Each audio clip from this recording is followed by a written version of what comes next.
Alright, how's it going, PokemonGoSpoofing subreddit? So today, I would actually like to show you something pretty useful.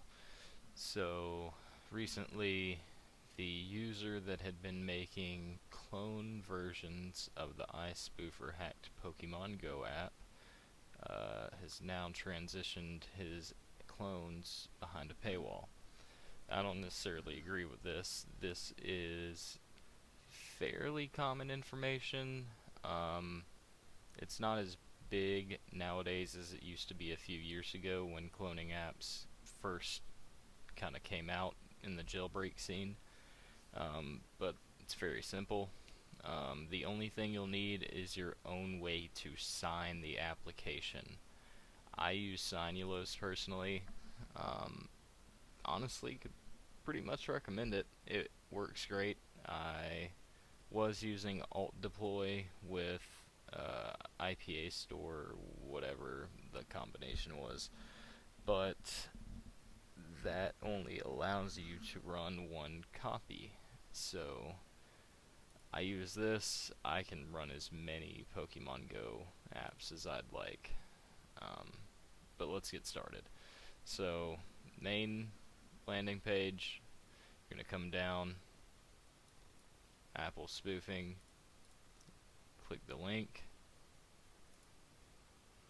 Gonna come down, iSpoofer main website. This right here is a direct download link to the IPA.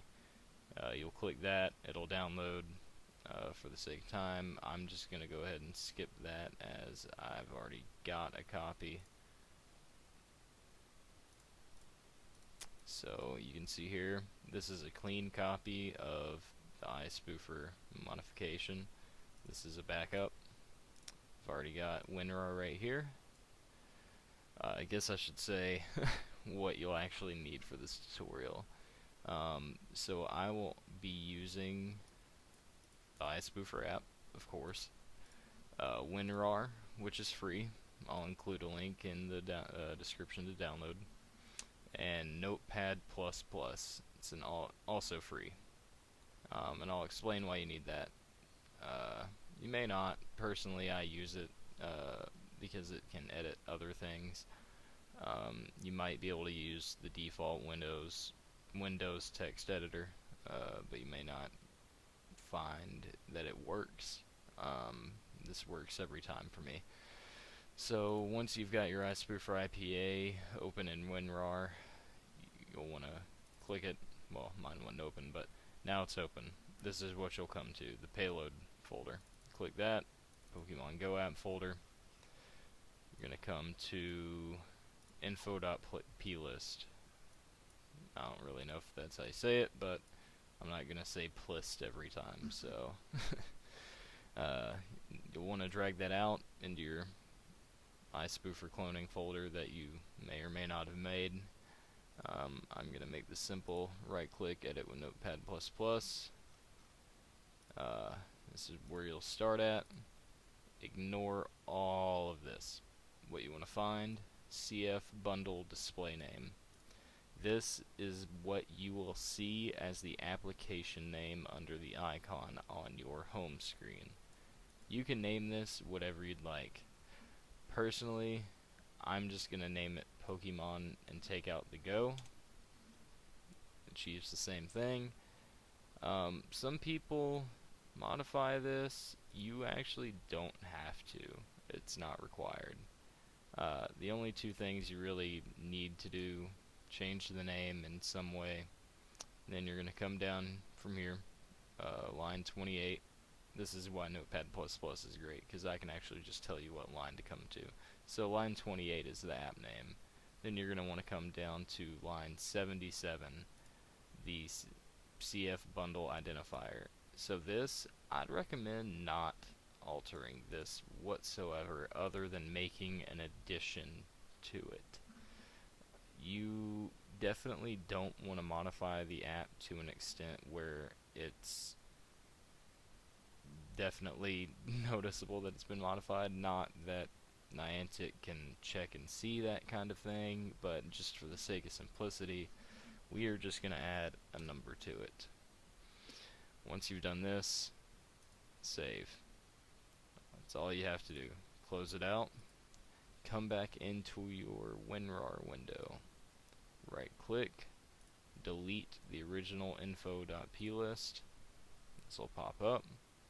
Scroll back down in here, drag your newly edited info.plist into the WinRar window. Don't touch any of this, just hit OK. Boom. So now you have successfully made a clone of the iSpoofer modification for Pokemon Go.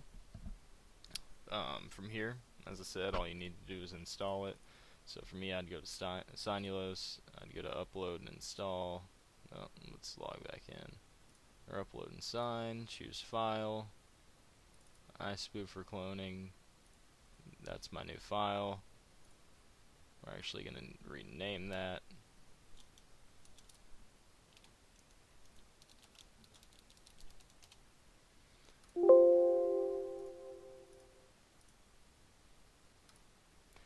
Also, with Sinulos, you can achieve the same effect that the other Reddit user was doing and add your own custom icon, and you don't have to do it any other way. There is a way that you could just come into this, well, don't do that, but open it with WinRar, come into it. Depending on what device you're using is dependent upon what app icon you need to edit, but you just edit the app icon. You can turn it to any color you'd like. And that's it. I hope everyone enjoys. Not trying to steal the other guy's thunder or anything. This is just something that should be free, and I very much disagree with the use of Patreon for anything like this. If you have any questions, issues, comments, just let me know. I'll help out.